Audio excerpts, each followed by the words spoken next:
In 1803, Napoleon Bonaparte sold nearly one-third of North America to the United States in one of the largest land deals in history. But he never wanted to sell it. The story begins after the French Revolution, when Napoleon Bonaparte rose to power in France. He dreamed of rebuilding a vast French empire in the Americas. At the heart of that plan was the enormous Louisiana Territory. Stretching from the Mississippi River to the Rocky Mountains, it covered more than 800,000 square miles. Control of Louisiana would give France access to the interior of North America and help supply valuable Caribbean colonies, especially the rich sugar-producing colony of Saint-Domingue. But Napoleon's plans quickly began to unravel. In 1791, enslaved people in Saint-Domingue launched a massive uprising. What followed became the only successful large-scale slave revolt in history. French armies spent years trying to regain control. Disease proved even deadlier than battle. Yellow fever devastated French troops, killing tens of thousands of soldiers.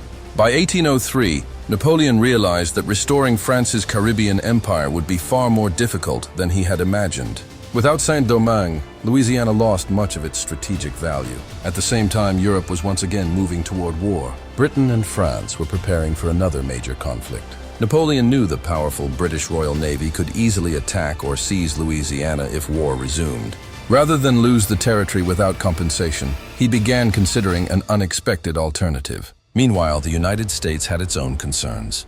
President Thomas Jefferson was alarmed by France's growing presence west of the Mississippi River. American farmers depended on the port of New Orleans to ship their goods to world markets. Jefferson initially sent diplomats to France, hoping to purchase only New Orleans and perhaps a small amount of surrounding land. Instead, Napoleon stunned them.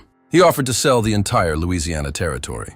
The American negotiators could hardly believe what they were hearing. They had no instructions to purchase such an enormous region, yet they understood the opportunity might never come again. After hurried negotiations, the agreement was reached. For $15 million, the United States acquired approximately 828,000 square miles of land. The purchase instantly doubled the size of the young nation. Many people questioned whether Jefferson even had the constitutional authority to make such a purchase. Despite those concerns, the Senate approved the treaty. The transfer officially took place later that year. For France, the sale provided desperately needed money for the coming wars against Britain. Napoleon reportedly remarked that the transaction had strengthened the United States and created a future rival to Britain. Whether he truly foresaw America's rise remains uncertain, but the sale permanently changed the balance of power in North America. For the United States, the purchase opened vast new frontiers. Within a year, President Jefferson sent Meriwether Lewis and William Clark to explore the newly acquired territory. Their expedition mapped rivers, mountains, wildlife, and native nations across lands that were still largely unknown to Americans.